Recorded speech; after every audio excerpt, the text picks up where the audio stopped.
tried out in 1927, right after it was forged, was wetted by all the waves of the following decade, and with whistle and slash was used to the full to deal telling blows in the law's attack upon the people in 1937 and 1938. Here one has to make the point that the 1937 operation was not arbitrary or accidental, but well planned well ahead of time, and that in the first half of that year, many Soviet prisons were re-equipped. Cots were taken out of the cells and continuous 1 or 2 stories board benches or bunks were built. Old prisoners claim to remember that the first blow allegedly took the form of mass arrests, striking virtually throughout the whole country on one single August night. But knowing our clumsiness, I don't really believe this. In that autumn, when people were trustingly expecting a big nationwide amnesty on the 20th anniversary of the October Revolution, Stalin, the prankster, added unheard of 15 and 20-year prison terms to the criminal code. There is hardly any need to repeat here what has already been widely written and will be written many times more about 1937. That a crushing blow was dealt the upper ranks of the party, the government, and the military command, and the GPU and KPD itself. There was hardly one province of the Soviet Union in which the first secretary of the party committee or the chairman of the provincial executive committee survived. Stalin picked more suitable people for his purposes. Olga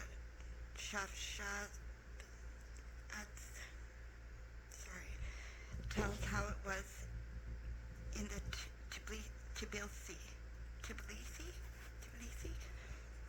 In 1938, the chairman of the city executive committee, his first deputy, department chiefs, their assistants, all the chief accountants, all the chief economists were arrested. New ones were appointed in their places. 2 months passed and the arrests began again. Chairman, the deputy, all 11 department chiefs, all the chief accountants, all the chief economists. The only people left at liberty were ordinary accountants, stenographers, charwomen, and messengers. In the arrest of rank-and-file members of the party, there was evidently a hidden theme, but not directly stated anywhere in the indictments and verdicts, that arrests should be carried out predominantly among party members who had joined before 1924. This was pursued with particular rigor in Leningrad because all of them there had signed the platform of the new opposition. And how could they have refused to sign? How could they have refused to trust their Leningrad Provincial Party Committee? Here is one vignette from those years as it actually occurred. A district party conference was underway in Moscow province. It was presided over by a new secretary of the district party committee, replacing one recently arrested. At the conclusion of the conference, a tribute to Comrade Stalin was called for. Of course, everyone stood up, just as everyone had leaped to his feet during the conference at every mention of his name.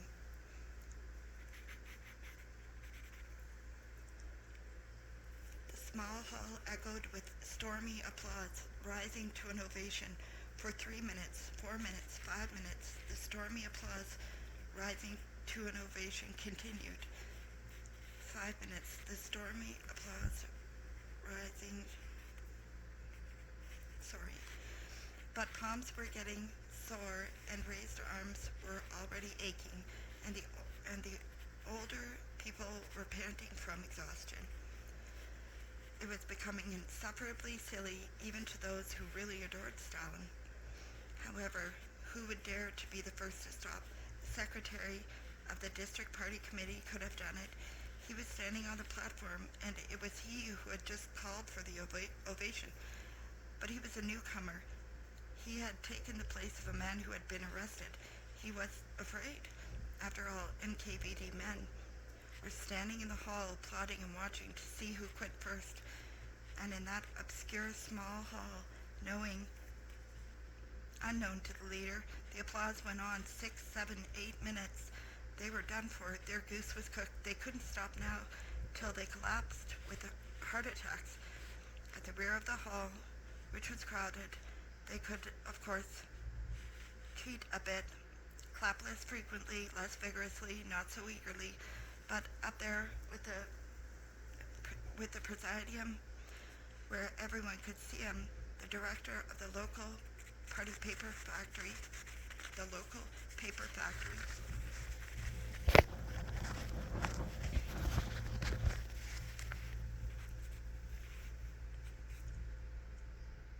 independent and strong-minded man, stood with the presidium. Aware of all the falsity and all the impossibility of the situation, he still kept on applauding. 9 minutes, 10, and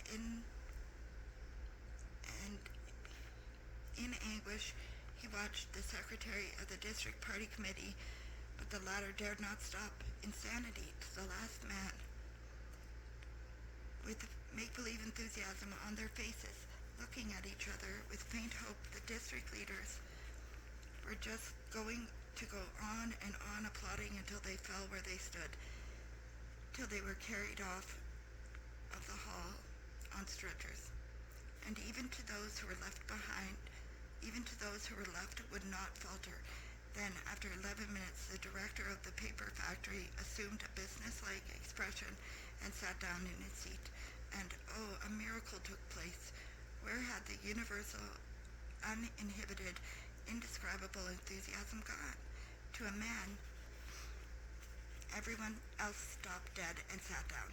They had been saved, and the squirrel had been smart enough to jump off his revolving wheel. That, however, they discovered who the independent people were. And that was how they went about eliminating them. That same night, the factory director was arrested. They easily pasted 10 years on him on the pretext of something quite different. But after he had signed Form 206, the final document of the interrogation, his interrogators reminded him, "Don't ever be the first to stop applauding." And just, what are we supposed to do? How are we supposed to stop?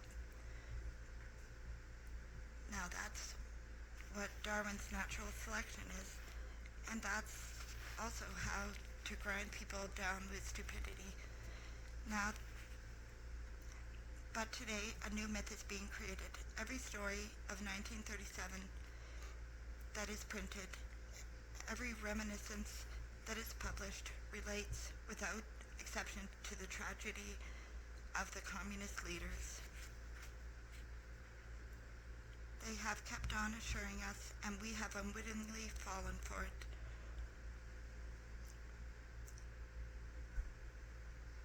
That the history of 1937 and 1938 consisted chiefly of the arrests of the big communists and virtually no one else.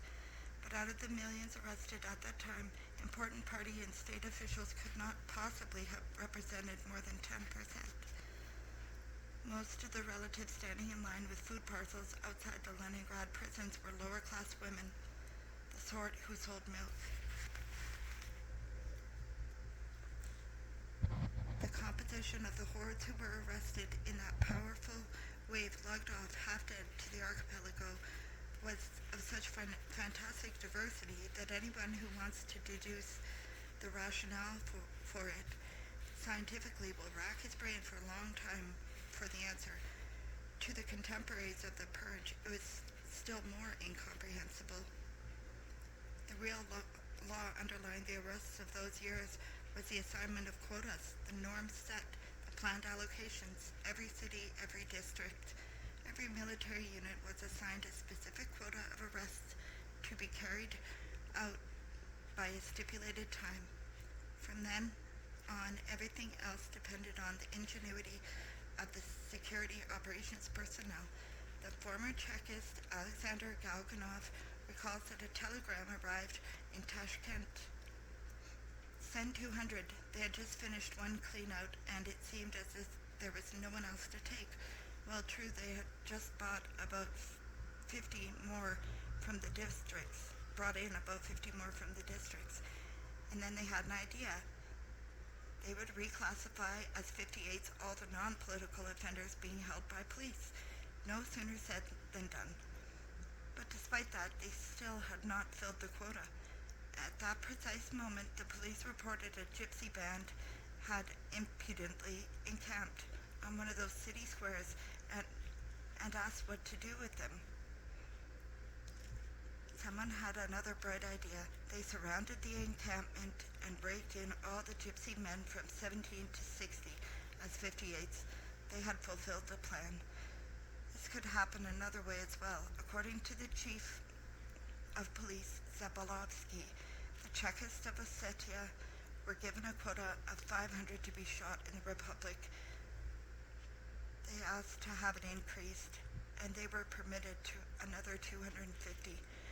Telegrams transmitting instructions of this kind were sent via ordinary channels in a very rudimentary code. In Temruk, the woman telegrapher, in holy innocence, transmitted to the NKVD switchboard that the message that 240 boxes of soap were to be shipped to Krasnodar on the following day. In the morning, she learned about a big wave of arrests and guessed the meaning of the message. She told her girlfriend what kind of telegram it was, and she was promptly arrested herself. Was it indeed totally by chance that the code words for human beings were a box of soap, or were they familiar with soap making?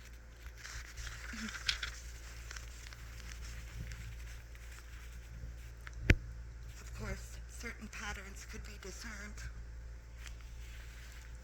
Among those arrested were our own real spies abroad. These were often the most dedicated Comintern workers in Czechia, and among them were many attractive women. They were called back to the motherland and arrested at the border. They were then confronted with their former Comintern chief, for example, Mirov Korona, who confirmed that he himself had been working for one of the foreign intelligence services, which meant that his subordinates were automatically guilty too, and the more dedicated they were, the worse it was for them. Soviet employees of the Chinese Eastern Railroad, the KVZHD, were one and all arrested as Japanese spies, including their wives, children, and grandmothers.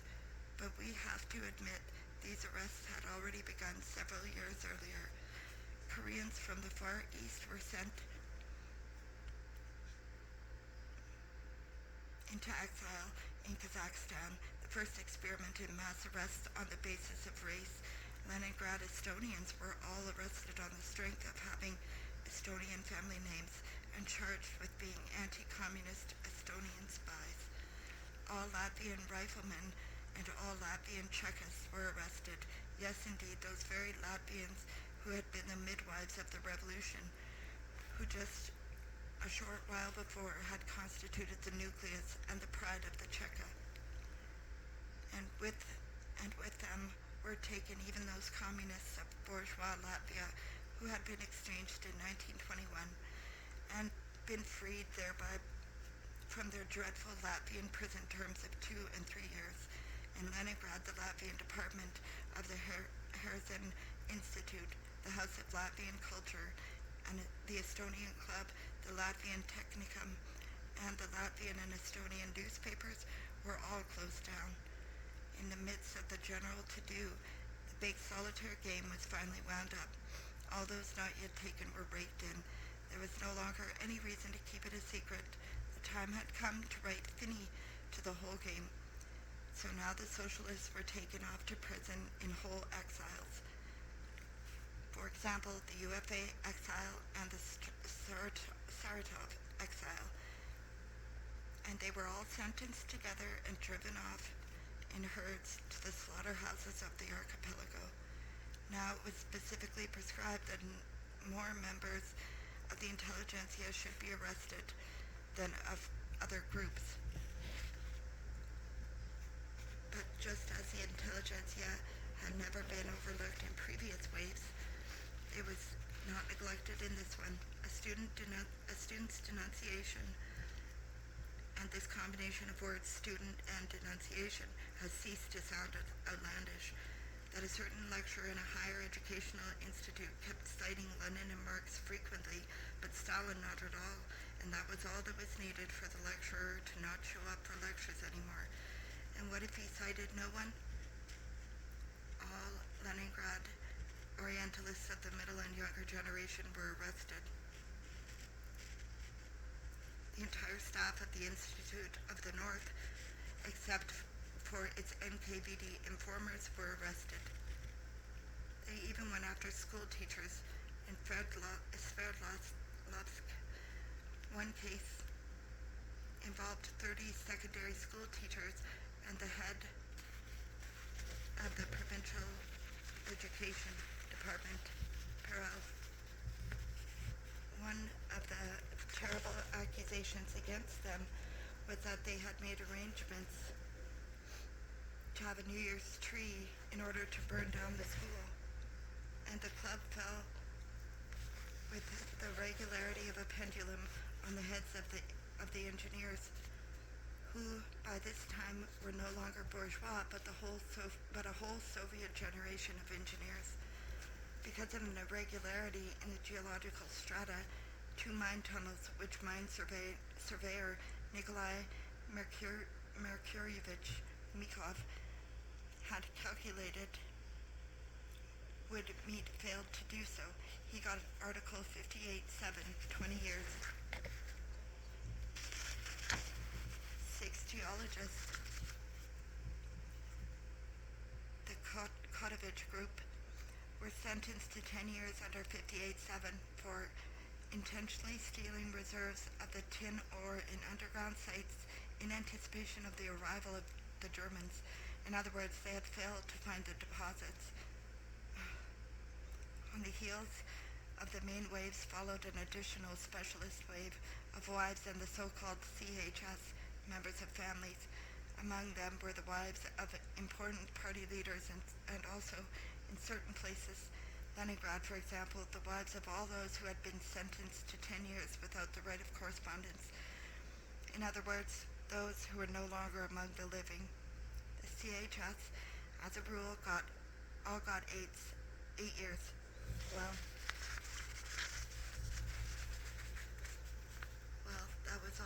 that was still less than the dispossessed Gulags got, and their children did not go to the archipelago. Piles of victims, hills of victims, a frontal assault of the NKVD on a city. In one way, for example, GPM saw not only her husband, but all 3 of her brothers arrested, and all in different cases. Of the 4, 3 never returned. An electrician of a high-tension line break in the sector 58.7, 20 years. A perm worker, Novikov, was accused of planning to blow up the Kama River Bridge. In that same city of Perm, Yushikov was arrested during the day, and at night they came for his wife. They presented her with a list of names and demanded that she sign a confession that they had all met at her house at the Menshevik SR meeting. Of course they had not. They promised in return to let her out to be with her 3 children. She signed, destroying all those listed, and of course she herself remained in prison. Nadezhda Yudenich was arrested because of her family name. True, they established after 9 months that she was not related to the white general, and they had let her out, a mere trifle. During that time, her mother had died of worry. During the film Lenin in October was shown to Staraya Rusa. Someone present noticed the phrase in the film. Palczynski must know. Palczynski was defending the Winter Palace. But we have a nurse working here named Palczynskaya. Arrest her. They did. They did arrest her, and it turned out that she actually was his wife, who had hidden in the provinces following his execution. In 1930, as small boys, the three brothers, Pavel, Ivan, and Stepan Borushko, came to the Soviet Union from Poland to live with their parents. Now, as young men, they were arrested for PSH, suspicion of espionage, and got 10 years. A streetcar motorwoman of Krasnodar was returning on foot late at night from the car depot on the outskirts of the city. To her misfortune, she passed some people working to free a truck that had gotten stuck. It turned out to be full of corpses. Hands and legs stick out from beneath the canvas. They wrote down her name, and the next day she was arrested. The interrogator asked her what she had seen. She told him truthfully. Darwinian selection, anti-Soviet agitation, 10 years.